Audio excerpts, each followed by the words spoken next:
But thank you everyone for joining our call today. Appreciate the chance to have a chance to introduce ourselves. And as I said before, I'm Lance from AIC. Work together with Tess and Jerry and David and others on the Code Collaborative. But looking forward to what we'll cover today.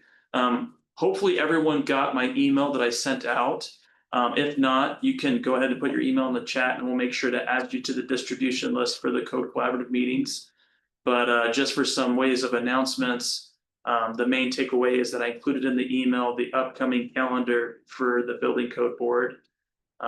They do have quite a few meetings coming up here in the near future. And we'll talk about that in greater detail, but August 11th is the next one they have. And then August 19th, they'll have another one on September 9th. And then we have some in October. But the purpose of this meeting is to kind of review some of the changes that have been made. There's also been some public meetings that have taken place over the past month that David and Jerry have been following up on. Before digging in, Tess, is there anything else that we should cover before we start reviewing and looking ahead? Yeah, I don't think we have any other announcements for the top of the hour, so thanks. Okay. David and Jerry, as far as looking back to the public's meetings that were in the month of July or during this month, is there anything we want to cover, high-level notes? Yeah, go ahead, George. So we had 5, before I get started, just so everybody is aware on the kind of the definitions, there's a difference between a public meeting and a public hearing. And sometimes even Doppel gets some wrong on the schedule. But a meeting is, open to the public, comment, invited, everything. A hearing, a public hearing by law and definition means that there has to be a quorum of board members for the meeting to take place. And it typically there may be action taking at a public hearing, but there would never be any action taken at a public meeting. And so just be aware of that. So the August 11th is a public meeting. And it'll be available in person and online over at Doppel here in Boise. And then the board meeting is on the 19th. That will be obviously a board hearing with all of the board or quorum of the board members present. And then by statute, they're required to have 2 public hearings on anything related to the building code. And so the next meeting would be in October 21st. So they have to have that 60 days between there, and that gives them the 60 days. And most likely, the October 21st meeting would be the action. If we're going to move forward this year, they would have to make that determination at that point to get everything prepared and ready for the legislature in January. So just a little clarification on the meetings. While we're on clarification, I don't know if I addressed this in detail previously, but their statutes cannot be introduced by Doppel. Statutes have to come from a sponsor and or the governor's office, but it's not something that that Doppel can do it with a sponsor, but just they can't do it by themselves. And so we're trying to figure out how there are a couple of changes that we need to make in statute. We may have to find some willing legislators to help with that if it comes to that. Also on the rules, the IDAPA rules, when it does get in front of the legislature, they have a couple of options. They can accept it or deny it in its total, or they can line item drop stuff, just take them out of there. But they can't change it. There's no method for amending it during session. So if there's some kind of a sticking point that makes it to them, we would have to, I don't even know, it's kind of up to them, but their options are not to, they can't send it to an amending order. They would just line item it out. So just some clarification on it. So over the past month, 6 weeks, they've had meetings around the state. These were public meetings with the purpose of getting comment on the International Building Code, which is commercial, the International Residential Code, obviously residential, and the International Energy Conservation Code. Currently, they want to package all of these together as one rule package, which is very beneficial for the energy code. I think we would have quite a bit more difficulty if we were trying to run that as a standalone item. So currently, the plan is just to run these as a single rules package. And I think that provides a lot of benefit. The input on both the building code and the residential code, it was a lot of good comments. There was a lot, I think, I see a lot of support there. I didn't see a lot of negative comments. There were a couple of, and I hate to call them distractions because they would be really hard to address in the code, but it's something that has to be part of our bigger conversation. And that comes with affordable housing, accessory dwelling units, and or tiny homes. And if there is a way to try to address those all at the same time. And so I would say the majority of the meetings, probably the most feedback was around that collective group of items and what we're trying to do moving forward. I know it's not exactly energy code related, but because all of these are being moved as one rule package, we have to be aware of everything that's being discussed. And so all I can say on that is that, and I don't have the details, I'm sorry, I will share them as soon as I do. I know that Boise City did something in their ordinance for tiny homes. And so we're trying to get a copy of that ordinance, and then we'll send that out to the collaborative with a little kind of a, here's what this is and why we sent it out. And then people can take a look at that. So there was, on the energy code itself, we didn't have a lot of feedback, negative.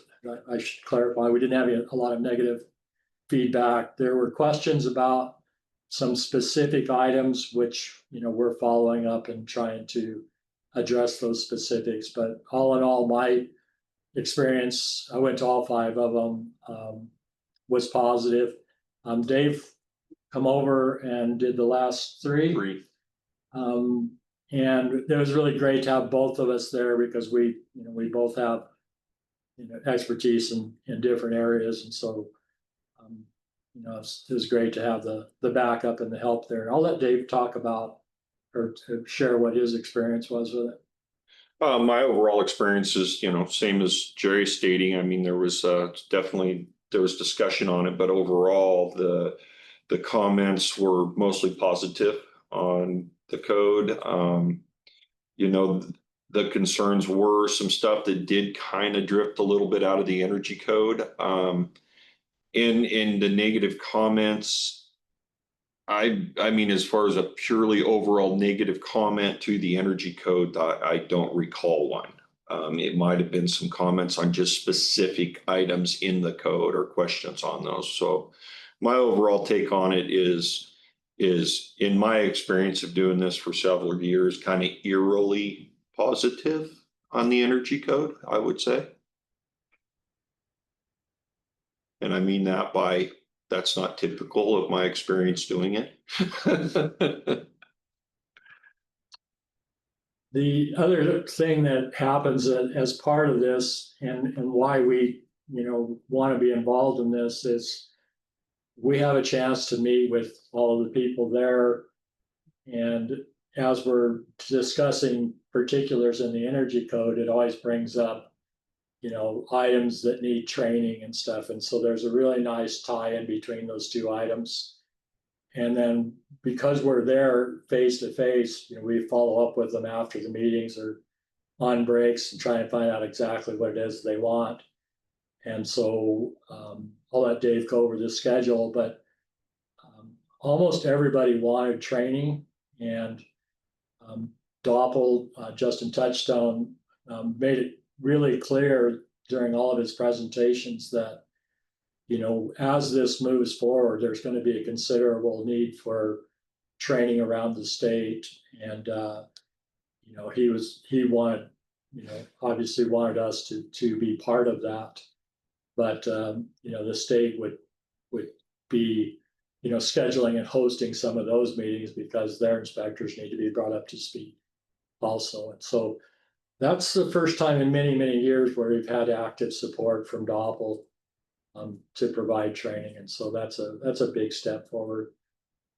So there's some real synergy there. And I think we've, I'm like Dave, I'm cautiously optimistic, but so far it's looking good.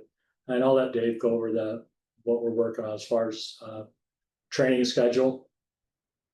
Yeah, so right now what we're looking at is we're working pretty hard right now to do some training up in northern Idaho on the week of August 4th. Purpose of that is to coordinate with some BCA meetings that there are some invites to. So, while we're up there, we want to try to catch some jurisdictions that want some training. We have, like Jerry said, we have really good reception for training across the state everywhere. Nobody said they don't want it. Everybody's been pretty excited about getting it. But where we're at on that right now, obviously, is just getting it all coordinated, getting the logistics done, just kind of getting that stuff finalized out on what works with everybody's schedule.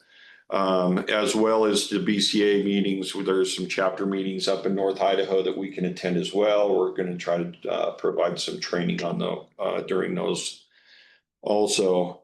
By next week, I'll be getting, several air balance and DET trainings scheduled, which those are I typically do all those online. It just works for everybody around the state. They can all attend the online training. So I'll be getting those scheduled out for the next few quarters here by the end of next week. And then right now, just tentatively on my radar is scheduling some local commercial training here, looking at doing that in the early fall is what's going to probably fit best for the schedule right now. So we're coming up on close to that. So, I'm anticipating sometimes September, maybe early October doing those trainings here, but kind of right now, anticipate I'll be reaching out to you, Damon, possibly using your facilities or teaming up on it together to provide those trainings.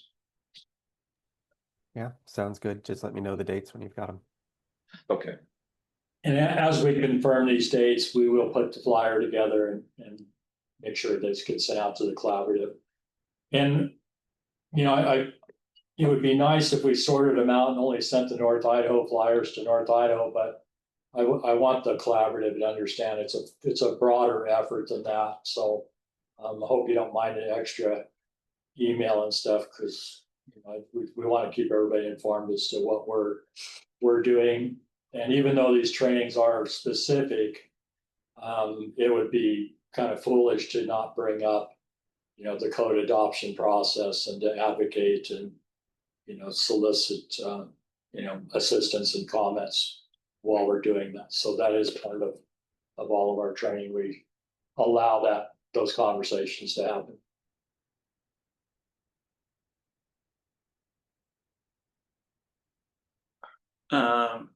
A couple quick things. We did have a couple people that hopped on while we were chatting in the next section, Jerry, and I thought it might be helpful to just give those people a chance to introduce themselves. So, Kelly, did you want to introduce yourself real quick, and we'll continue to work our way down?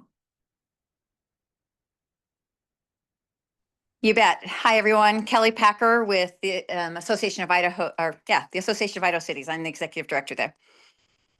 Thanks for being on, Kelly. Kelly's been out of the office taking care of some things back home, so appreciate her joining us. JS Wolf.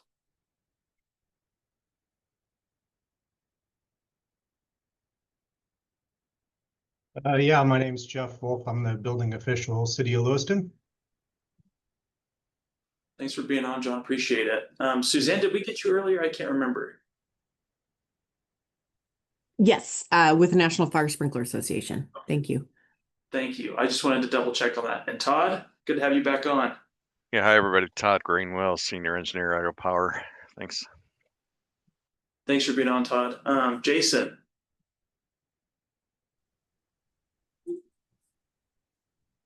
Hello, Jason Blaze, City of Boise, building official. Thanks for being on, Jason. Also, touching back to Jerry's point about the ordinance, I had been speaking to Jason about that earlier, so I'll work with Jason and Jerry on making sure to get that out to everybody.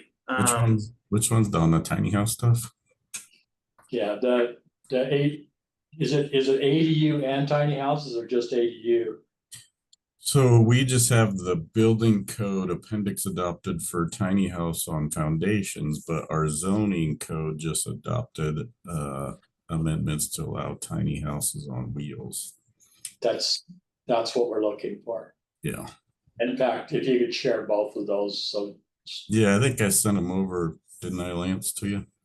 Yeah, Okay. I just didn't. I didn't send it out yet to make sure. We need to get those to Justin. Okay. So. Okay. So Yeah. really, we won't get involved on the tiny house on wheels other than trade hookups. That'll be a zoning approval for those.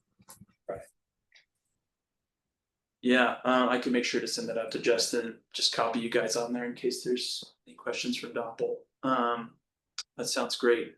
I think we just had a couple more people. Brian.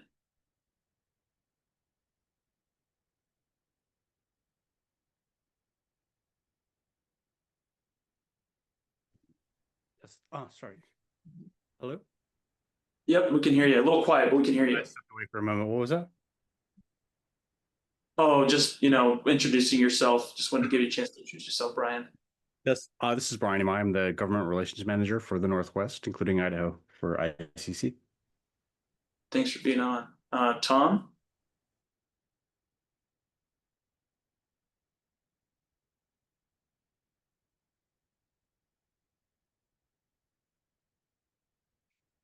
It looks like your audio is not coming through, Tom. We'll go ahead and move forward, but you can always introduce yourself in the chat, and then if your audio does come back, just wanted to make sure to capture those people because I noticed a couple of new people, and I know there's some people on the call that maybe might not know each other. So I think that's it as far as kind of reviewing past. Do we want to go ahead and dig into the proposed rule changes? Yeah, let me. Okay. So this is Jerry Peterson. So I was really hoping to have the corrected red line version available to everybody today. And I have not received it from Doppel. So they are working on it. There is quite a bit of just numeric changes where the tables shift and things like that. They're really not changes other than just making sure all of the links are accurate. And so we do kind of a cursory review of that. And then Doppel does have somebody that will be doing a line-to-line comparison with the new code book. So if we miss anything on that, they'll be sure to catch that. So there's some table shifting and stuff like that that's happening.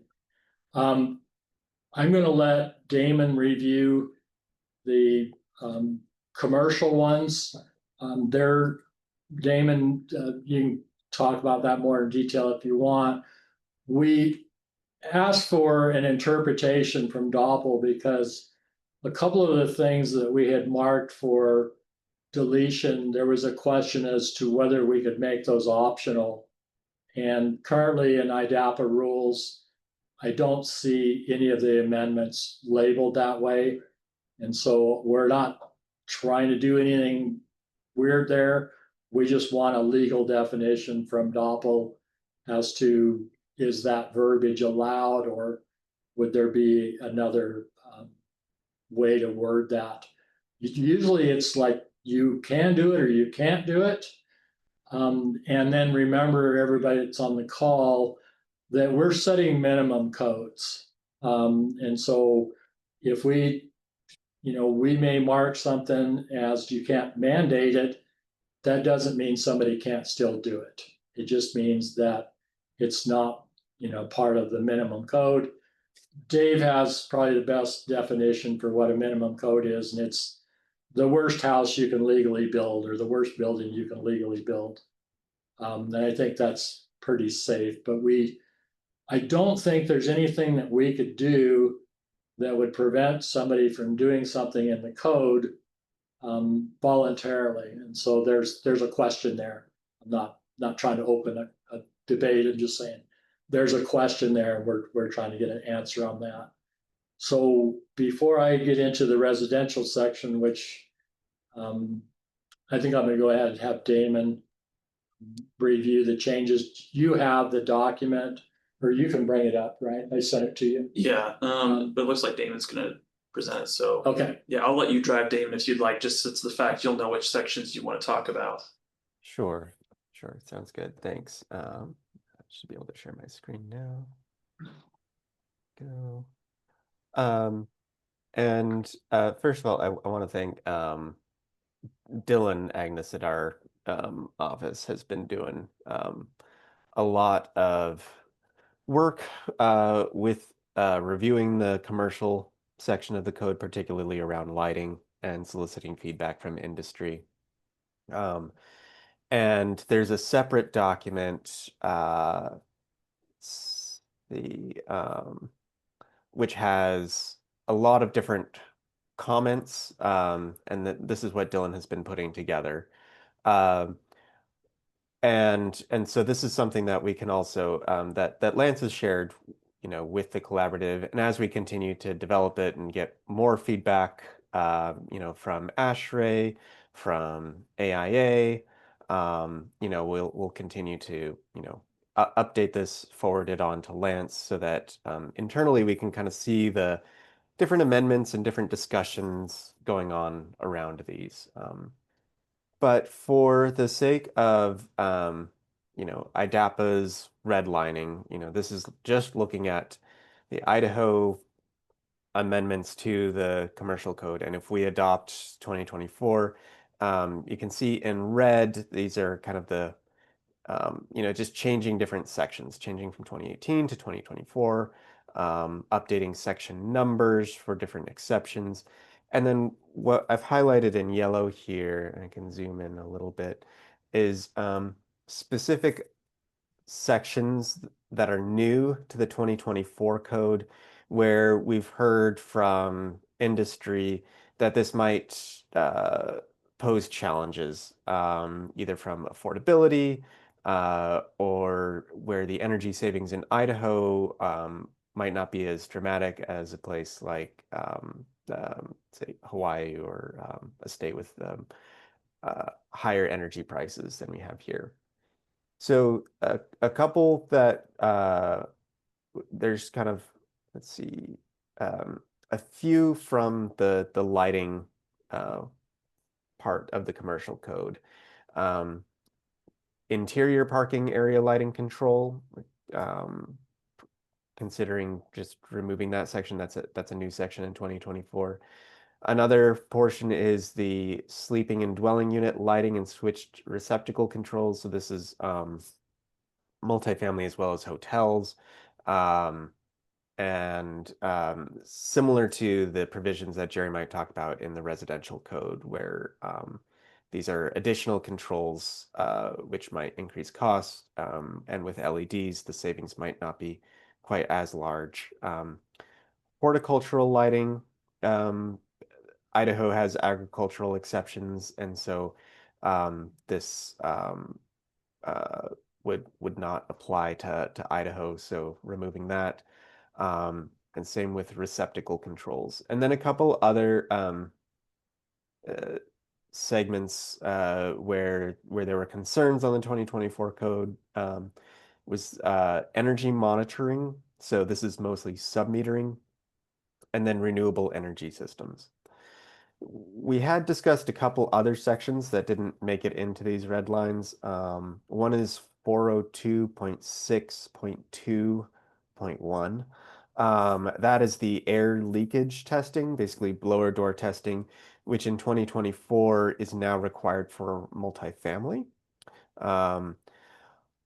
But adding that language in as potentially optional, or switching it to a visual inspection like there is with the residential, was going to add a lot of text and maybe a lot of uncertainty in the code. So we've left it out, we've just left it in for now, not highlighting it for deletion, but that's an area that we might revisit. The other area that we were looking at was section 406, which is the additional efficiency requirements. When we looked at removing that, you know, it has ties to a lot of other sections. So removing it in, you know, having it highlighted and deleting it could potentially add a lot of extra language. And 406, while there's a new matrix and there was some concern of, hey, it's more complicated than it used to be, it also provides a lot of options, design alternatives and different options for compliance. So while there might need to be some education around it, it provides a lot of design flexibility. I'd also really like to thank Jerica Stacy for her feedback on this, and sharing a little bit of what Phoenix has done with their amendments for 2024 that might apply to Idaho. I think our concern with 406 is that it might maybe include renewable energy systems, but by deleting section 405.15, I think we that takes care of that particular concern. And that's kind of it for the commercial redlining so far. And Jerry, was there any additional feedback you had from Doppel yesterday on this? No. Like I said, we're waiting for clarification on the language is all. So. Okay.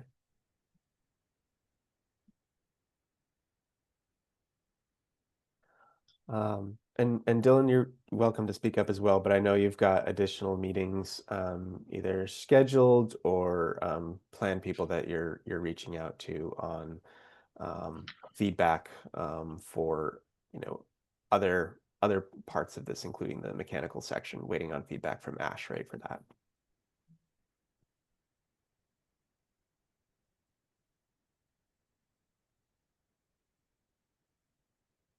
All right. Any other questions on this, or we can move on to the residential?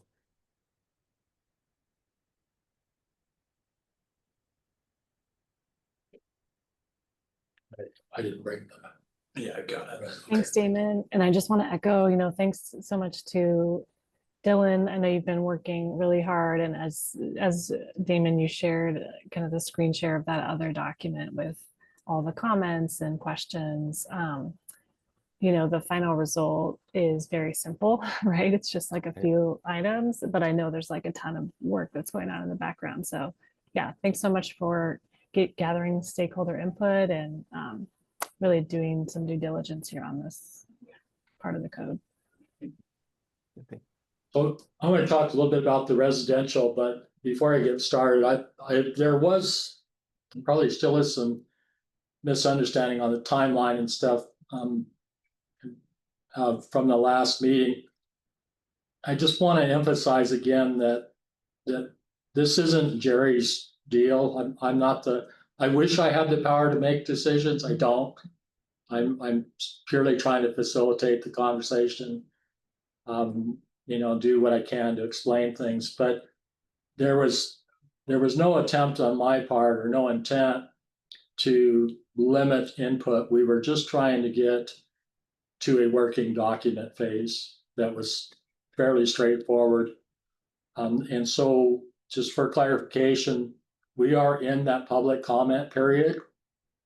We have been since they started doing the public meetings. And so you have several ways to reply. I'll put the details in the red line version when we send it out. And we also have, I don't know if we distribute it, but we have a condensed changes from the ICC on both the IBC and the IRC. And do you want to just send those out since we're looking at this thing as a package? Yeah. And I'll get those to Damon. ICC did not provide a similar format for the energy code. And so we were, trying to do the best we could, as we, presented that material around the state. So we're right now, please know we are in open comment period. We will be up until probably the October meeting. And if you need to have, or if you have meetings scheduled and stuff, don't shortcut any of that process. We really do, we want that conversation to happen. We want people to be involved. We encourage people to be involved all the way through this. So, if you want to, make your proposals or comments part of the collaborative, we certainly would be open to, having those conversations. It'd be nice if we could come together as a group and say, this is where we have all of the support and everybody's involved, but it's not mandatory. And so if there's groups or groups of people that want to submit comments separately, please do. And they don't have to be in any special format other than, you will probably ask, why you hold an opinion, or what's a potential justification. You may be asked that after submitting your comments, but Justin's looking forward to receiving all of that.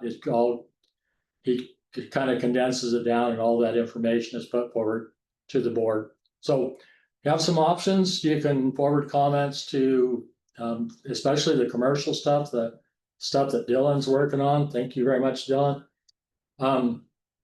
If you have comments on what their group is doing, please communicate with them. Anybody can send comments to Lance. Those will get forwarded to the group.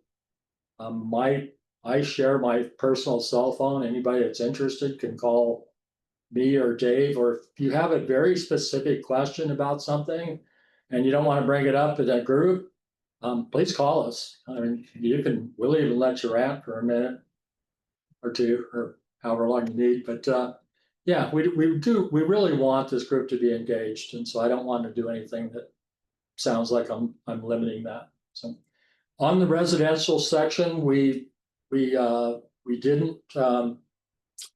There hasn't been any changes in the draft language for the red line that they're working on. I know I've had a couple of comments on that section. If we need to add one or two things on that, we're open to that. Also, on the air sealing checklist that we developed, we've had a lot of support from that, from everybody that's looked at it, said that that makes sense. It would be easier to enforce. And Damon, please extend my thanks to Gregory for his assistance. We are getting close to having the air sealing document that we've talked about ready. And hopefully we'll have a final draft of that, ideally before the board meeting on the 19th, so we can make that available. And if you have comments or suggestions on that very specific air sealing checklist, please get with me or Dave on that, and we'll try to get that addressed. We did take sheetrock out. Drywall is a generic term. And then there were also some comments about, well, what if they're not using drywall? What if it's tongue and groove? And so we added and/or barrier. Air barrier. So this is can lights specifically. They need to be sealed to the drywall. The actual fixture itself needs to be sealed to the drywall and/or the air barrier versus the trim ring. And so we hope to have that document wrapped up and ready by the 19th. And so I'm hoping that everybody had a chance to look at the previous document that was sent out. You want to pull it up real quick? Yeah. And just as a reminder, these are the items that we had. That's the commercial. Is that what I sent you today? That's not going to include it. I would need it off of the previous document. Oh, the one that I sent out? Yeah. Okay, give me just a second, I'll pull that one up. Yeah, I sent this in case Damon didn't have his with him. So that's only commercial. In just a second, we'll pull up the residential piece. Hey, Jerry. Yes, sir. Yeah, it's Todd, Idaho Power. Just a real quick question while they're pulling it up. Item 1 in that list says access doors and covers shall be gasketed, to allow repeated entrance. Just curious, does that include, or is that specifying the attic, that little opening for the attic entrance, the attic So- door? I don't know what you call that thing. Yeah, again, in the interest of word count, we just say access doors because in some buildings, there are actually wall openings in knee walls and stuff to access the attic. And it also includes crawl lids. So anything that's basically an access door, we would like it gasketed versus sealed. And the And that- reason is that the guys that do the sealing, they do it before the final inspection. And then they have to leave that unsealed so the inspector can look up there. And then most of the time, we go back and do the follow-up testing. And most of the time, that access door is not sealed. And it's not part of the testing guy's protocol to do that. So they don't get sealed. Whereas if they put a gasket in there, it's, it fits the intent. They are access doors that need to be open. It would be on the last page. Great. Thanks, Jerry. And this is not uncommon. When we first started doing this, the builders were kind of like, what do you want? But the insulators understand it. Almost every, in fact, not almost, but every retrofit that I've looked at, they've gasketed the access doors. So it's not, Okay. We're not out to do anything weird. Thanks.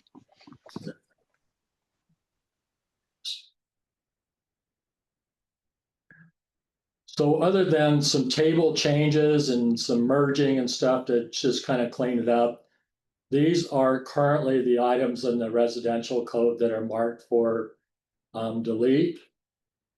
And the primary justification on these items are, well, I'll just run down the list real quick. The first one is cost. The second one is it is a cost and a logistics problem. It's the same problem that we're having with the blower door testing. We just don't have people in areas to do it. And so we can't mandate what we can't enforce. The electric resistance heating was another one. This is purely cost, and this comes from the more rural areas where they're all electric and they're using buddy heaters. We don't see baseboard heaters much anymore, but buddy heaters and these smaller affordable communities is kind of the norm. And this would require them to put in a heat pump, which is a significant cost. The next one is the interior lighting controls. We got quite a bit of kickback on this one. And then the final is the additional efficiency requirements.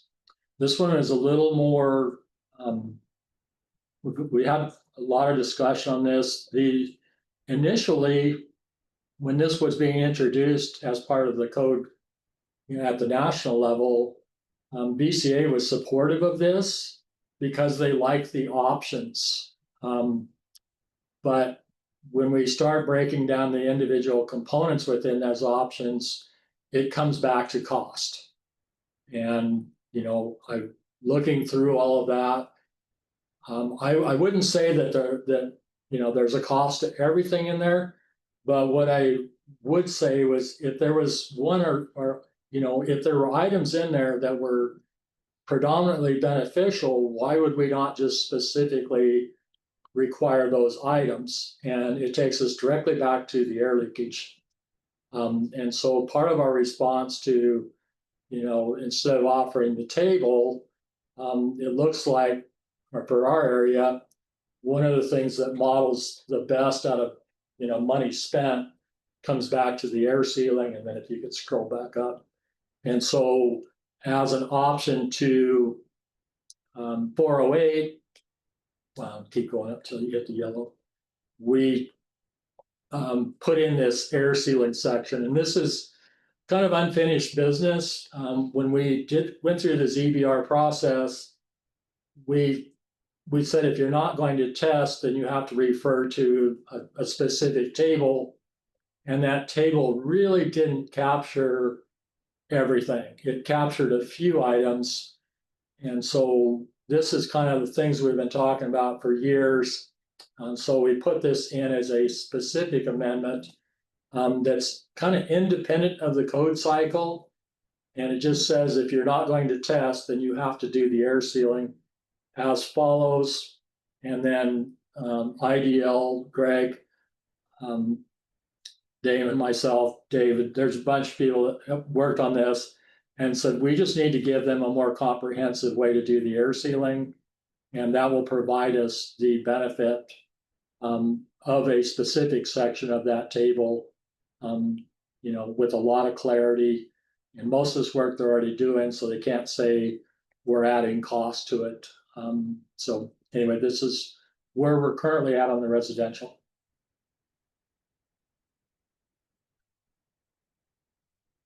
And open for comments, questions. And again, if you don't want to address the group or you want something very specific, please reach out to Lance, David, or myself. And we'll try to get you. This is kind of what I'm doing full time right now. So this is a good time for us to try to address specifics. And we can provide costs and things like that too. So.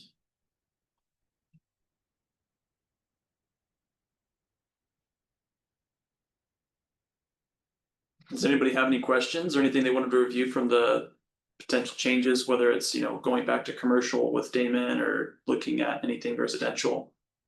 I just have one thing that just occurred to me. So, and Jerry and I can discuss this, and it's not really a big issue. It just clarifies and aligns. So on item 3, recessed lighting fixtures shall be sealed to drywall. So Jerry and I already discussed this a little bit about if they don't use drywall, if they're using some other kind of product, but this is specifically referenced in 402.5.4, and it states that it will be sealed to interior wall or ceiling covering. So I at least would suggest that we maybe use that terminology instead of drywall specifically. Then obviously we have plenty of opportunity to just kind of to work on the verbiage. Covers it all. Yes. Jerry? Yes, sir. Yes, Todd again over at Idaho Power. This list that you got 1 through 9, is that similar to the tasks that you used to demonstrate in the field when you were with builders? I remember I was at a training session you did training on this. Is this similar to that list, or we have a practical sense that all this is doable, or shouldn't be any issues with executing these 1 through 9? So there is this is Jerry Peterson. There's a lot of information out there. There's some DOE guides to air sealing. What we were looking for was, a top 10 list, and we ended up with 9 items on there. But yes, this is all stuff that we have done work on. Some of it was part of a bigger studies. I did a 100 house case study on some of these items.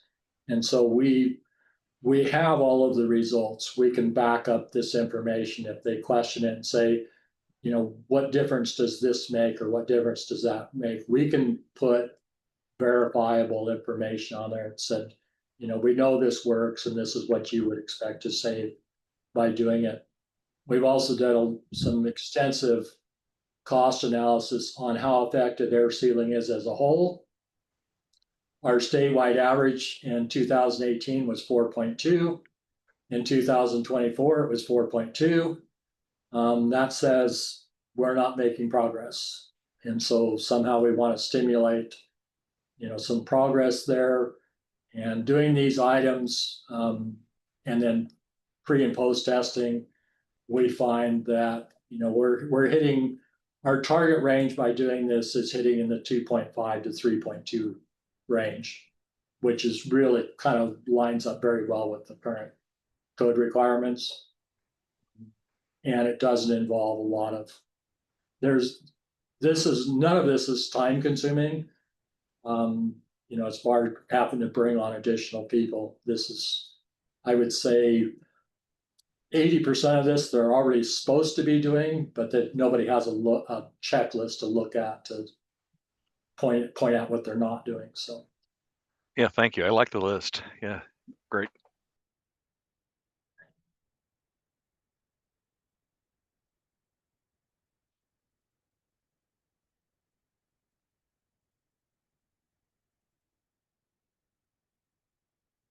Okay. Well, if that's it, oh, go ahead, Kevin. Yeah, one thing on the section R406, Jerry, you mentioned that of the measures in there, you were uncertain as to why, if they're good ideas, why are they presented as options instead of just being requirements like lots of other things are requirements in the code? Part of the answer for that is providing lots of flexibility for designers and builders to, have more choices. And another part of it is because for some of those items, stuff like heating and water heating equipment, the code is not able to mandate those things because of NECA and EPCA and other federal regulations. So this section exists, and it sounds like you know that, and lots of people do. But one nice thing about this section is that it gives credit for builders who are doing that, where if they're building prescriptively right now, they're unable to take credit for doing that more efficient thing. So I just wanted to mention that in case anyone on the phone was not aware of that dynamic. Thanks. Yeah, I think you're responding to 408 is the additional options on, or additional in the residential, it's 408, the commercial, it's 406. You're right. I did mean R408. My apologies. And I think, obviously all of this stuff is open for discussion, and we need to make sure that, that we're being clear on it. So again, we wouldn't be doing anything that would prevent them from using that. And they certainly could use that table if they're using a simulated performance. And that would be a great place to look at. So we're, it's just a matter of, are we mandating it or allowing it? Is kind of the question. So it would be, I can't see it from here. It's just 408. 408, right? Yeah, I was gonna get rid of that period. Okay. So yeah. But so we have a draft version that Doppel is trying to get over to me as soon as possible. It will not have the highlights. It will actually be the red line version where you can see what's being stricken or changed. It'll be highlighted in red. And so we'll get that out as soon as we can. Everybody, please take a look through that. If you need code books, let Dave know. Dave has been putting those out as we went around the state. And so we still got a short list of people that need them. We'll catch them on the next round. But if you need a code book, let us know. These codes are also available online for free. You can't print it, or, I cut and paste once in a while, but for my own information. But yeah, we don't want to, we want to we're working with ICC, not against them, so. But anyway, let us know if they're like, if we've missed something or you see something else. We really don't want to give anybody the impression that we're sneaking anything through, which is what the collaborative, why we have these so many meetings, you know, we want to acknowledge, you know, the items that have been identified as, especially anything related to cost. So, thanks.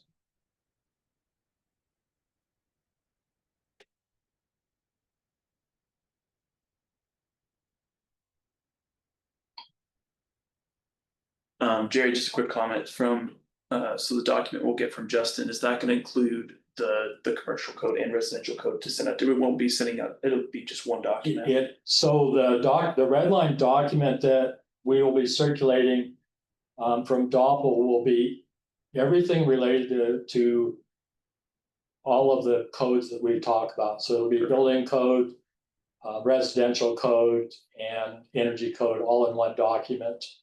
And as that gets modified going through these discussions and stuff, I will make every effort to make sure that everybody has the latest, you know, reiteration of that. So anytime Doppel changes that, you know, we're going to request that they, you know, send that to us as quickly as they can for distribution. And then we probably should change we'll add a date onto the file name, so that when you're looking at these files, you'll know, you know, what date you're looking at, because it's going to look the same for the first 6 or 7 pages. So.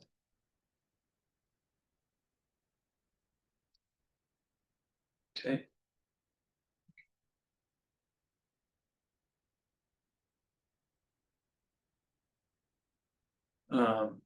David and Jerry, is there anything else that we should be bringing up before the code collaborative today? Anything else that would be good high level view, or, you know, do we just work towards the date of August 11th/19th as far as for? Yeah, I think that's where we're at right now. You know, hearing all the public comments and, you know, any concerns, we're addressing those, answering those. Doppel's getting out the draft, you know, red line now, so that will leave us with, you know, opportunities for everybody to, you know, be working off that one document now on what's there. So, and like Jerry said, as soon as we get that from them, we'll get it passed out to everybody. And even though, you know, we don't have the final version in front of us today, there's nothing wrong with sending a quick note to Justin and or the board that you like the direction this is going. I mean, just if you're encouraged, you know, put something in there in case all of their comments are coming differently. We want to balance that out, but more than anything else, we want to support Doppel's efforts, and you know, they've kind of went the extra mile with this last round, and I really appreciate it. They've been very straightforward and quick with all the responses, and so, you know, it doesn't hurt to you know, just send Justin a quick note and say, you know, thanks for your efforts. We appreciate being involved in this, and so that they understand that there's a group of people behind this, because that's the next question is, you know, we'll come back around to the advocacy, and we're hoping, well, not hoping, we will, by the August meeting or our next collaborative meeting, we'll have the feedback from the builders, so we'll know where they're at, you know, with this. But thank you everybody for taking your time today, and those of you guys that have been involved with this from the beginning, thank you very much. I know it's not always fun. Jerica, did you want to speak to what you just shared? Is there anything you wanted to comment on that? I was just sharing that NAHB has an adoption toolkit for the 2024. So if anybody's considering amendments or anything like that, they have a list of recommended amendments, what they support, and all of that. I think I may be wrong, but I think I shared that, and I think it's on the website. Okay. I'll have to look to see it's on the website, but I can send it out again in an email just to make sure, so people kind of look. But we have shared that before. Hey, Lance, this is Todd Idaho Power. Just real quick, could you remind me the significance of August 11 and August 19? I guess for me and a few others that might have been late. Right. please? So- Sorry. No problem. I'll be brief. There's a difference between a public meeting and a public hearing. And a public meeting is what's on the 11th. And it is at Doppel, either in person or online. And it is to review the red line documents, both the building code, the residential code, and the energy code, all three. At a public meeting or at a meeting, there cannot be a board quorum and there's no action taken. The next meeting on the 19th is a board hearing, and they can take action if they want. But those are contingent on having a board quorum. So that's the difference between those two. Public means public. The hearing means the board members have to be there and have quorum. And just for quick clarification purposes, the confusion was if you look at IDOPL's website for the building code board, it calls the August 11th meeting a public hearing, but it should be a public meeting. So I think that's where some of the confusion stems from. Thank you both. Appreciate that. One quick item, I know that we're just about wrapped up here, but I thought it'd be good. I put it on the agenda to well, actually, Brett, do you want to ask your question first if you're still talking about rule stuff? Yeah, sorry if I could. I got my hand up a little late. I apologize. So I was actually wondering, first of all, the biggest pushback that we typically get when we go down to the legislature is the home builders, right? And I'm not trying to pigeonhole them. I'm just saying that's kind of the pushback is on the residential side more than anything. Is there a way that we could put together something of what a minimum built home would look like as far as specifically addressing the energy codes? Maybe Dave or Jerry or anybody else? Brett, I wish you had shot a video when you toured that house. It's just classic. Maybe you have an opportunity to do that again. But I think, we want to listen to what their concerns are, so that we can effectively respond to them. But yes, that whole affordable housing is a pivot point, especially with the legislature. And it's just something that we have to address it, however we do that. And so I think, we're looking for comment on that, but it would be nice if, I don't want to assign responsibilities. I'll tell them, Dave might be able to do it. It would be really nice if we could get some kind of a statement from, a bigger organization as to, what their thoughts and support are towards affordable housing. But I think we're, I wouldn't say we're beating a dead horse, but the affordability debate, with BCA, it always comes back to the same thing they keep stating over and over. And it's like, can we just get a little bit more clarification on that, and then we can respond directly to what their statement is. Yeah, because I think I guess the reason I mention any of this is I feel like we've thrown numbers, they've thrown numbers, everybody's thrown numbers at this and said, oh, well, it's going to cost this much money, it's going to, increase the price of a home, it prices people out of a home, it makes it not affordable or not attainable. And I mean, people are bouncing all the way around the topic. I think what would be good is if we could just simply have something very, very fundamental of like a starter home, because where the rubber meets the road is the entry level homes, in my opinion. I mean, if you're building a few $1,000,000 home, I mean, Right. I think complaining about an energy code or a building code is kind of like complaining about gas mileage on your Corvette, right? It kind of doesn't match very well for me. And I think it would better suit the affordability conversation if we could just show them this is the minimum, this is what it would look like, and it would be so much more simple. Because I think at the end of the day, you can show them numbers and tables and charts and everything of how it impacts or doesn't impact or whatever. But I think if everybody can see that, you know, when we did that affordable housing thing on that land use meeting, I mean, I think there was a few eyes peeled open when we started saying this is what the minimum code built home is when we go to do a final inspection. And oh, by the way, it didn't even pass in 18, not only 18, but it also would pass continually through the 2024. And we haven't even adopted that, right? So that I think is the selling points here, because at the end of the day, we have to sell this thing. We have to push this thing forward. So I don't know. I've been talking with my representatives and people over here just trying to educate more than anything. And I think if they can understand that, I think it's a pretty easy path forward that they can be like, oh, well, this is what the minimum looks like. And now this is on an entry level, right?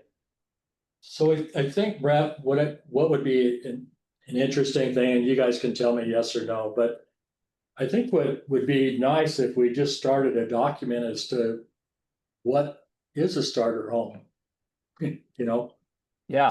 Or a list of things that we can do to bring the cost down. And I think if we put some thought into that and did it kind of as a group thing and presented that and just say, you know, we looked at the houses as what we could actually do to bring the cost down.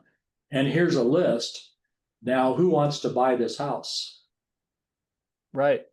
And I think, you know, when we start looking at it from that perspective, you know, it becomes pretty clear. I don't want to confront the builders. We need them. Oh, for sure. This has to be hand in hand, and we've got good relations with them. We don't want to damage that. But I think in the, you know, interest of clarification, that when people say, you know, that this is an affordable house, that they said, okay, and give me a few specifics, you know, that we could kind of generate a list. And that way, when somebody wants to have that debate, we have a shared document. Yes, I would agree. And I agree with all that. And like I said, it isn't, I mean, I never want it to sound like it's us against them or anybody against another, whatever. I just think the point is, like you just said, I think if we can just provide them something that shows, you know, this is what this looks like. And I do, to your point also, and that was why we mentioned that in that land use meeting, is I do feel like we need to, as a society, even beyond just the scope of, you know, officials or like building officials or anybody else, I think we need to start looking at what we do consider affordable homes. So anyways, just, I don't want to go too far down that rabbit hole. I agree with you, Jerry. And I just think if we could maybe do some of that, I think that might pay us back in the end bigger than anything, because your biggest pushback is going to be in the residential side, in my opinion. And we'll put your name on it. You know, I'm just kidding. maybe. You know, I'm far enough away from the legislature. I can just take a long stick and poke the bear and not get bit. But you know, those that are near the legislature, they may get bit quicker. I don't know. No, I totally agree with you. Thanks, Brett, for bringing that up. And like I said, that it comes back into the ADU tiny home. You know, what are the solutions that we're actively working for? You know, we need to acknowledge it. We need to say, yes, we may not fully understand it, but this is what we're doing in, you know, an attempt to address it. So I think it fits very well into the conversation.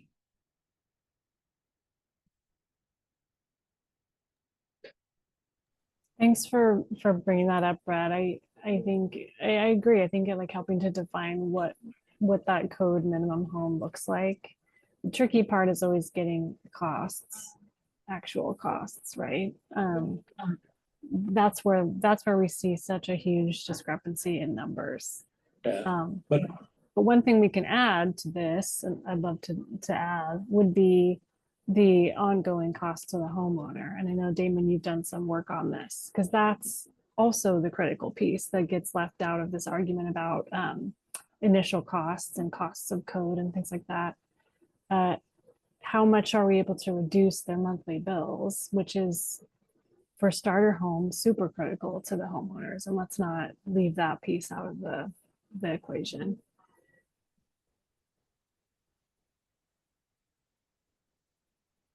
Yeah, that's something that I would love to work on, you know, if we had information on, you know, specific size of the starter home and materials and things like that. Brad, maybe you and I could work on that, and then running a a model, an Energy Plus with different utility rates throughout the state, and look at specifically what are those monthly costs.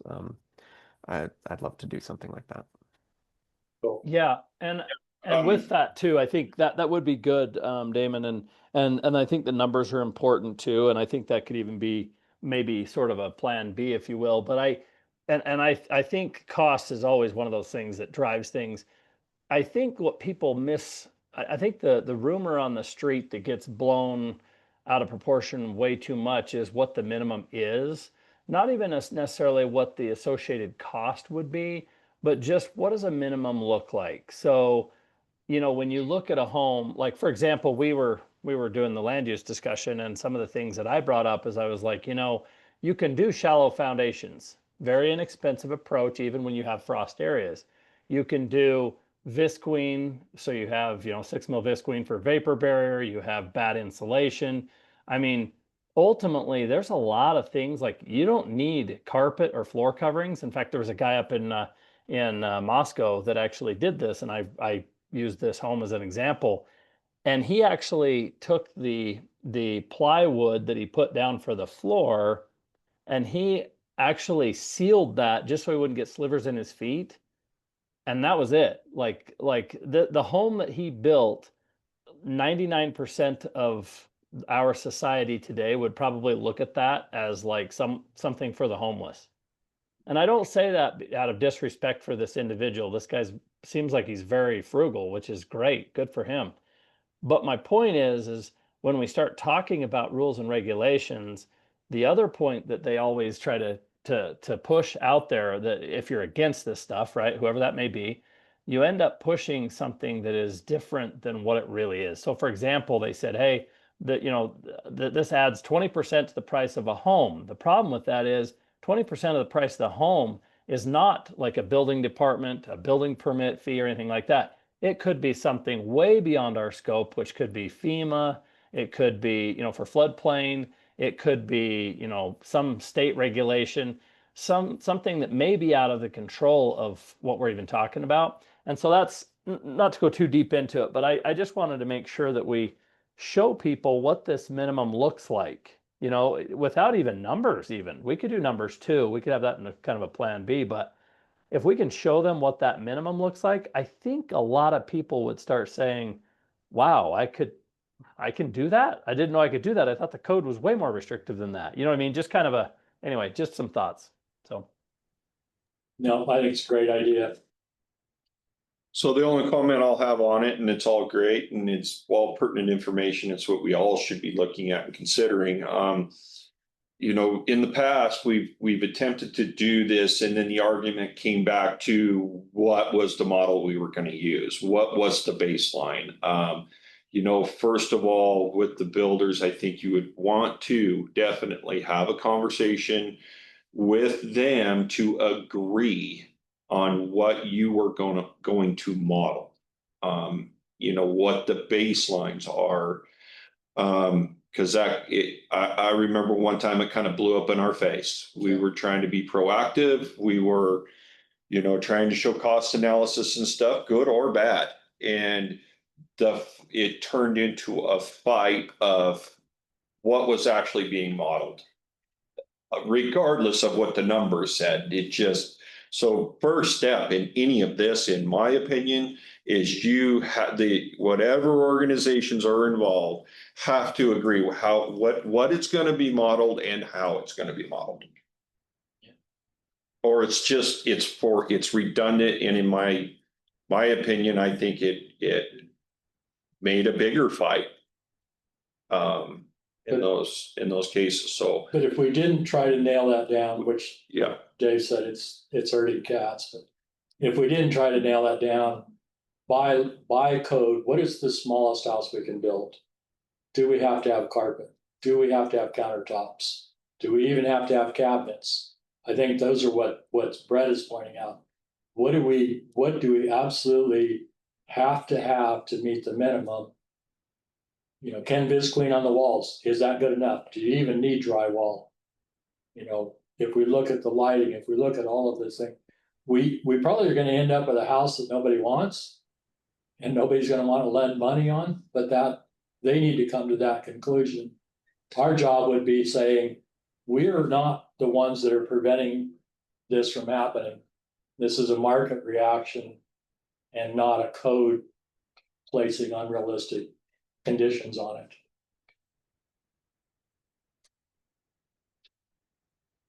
Yeah, I mean, I think we're getting down the rabbit hole of, you know, how houses are finished and all this and that. I mean, I think realistically, if you're gonna model anything with, you know, we all know that when you know, model stuff, you can manipulate things to make it look however you want. And, you know, so when it comes to, you know, if is there floor coverings or wall coverings or stuff like that, I think we're just kind of going down a rabbit hole here. I think what we have to do is look at what actually is a realistic home in Idaho. And it's gonna have carpet and drywall in it and, you know, that type of stuff. But that's the conversation that has to happen between the groups to decide what that house looks like before we start crunching any numbers. No.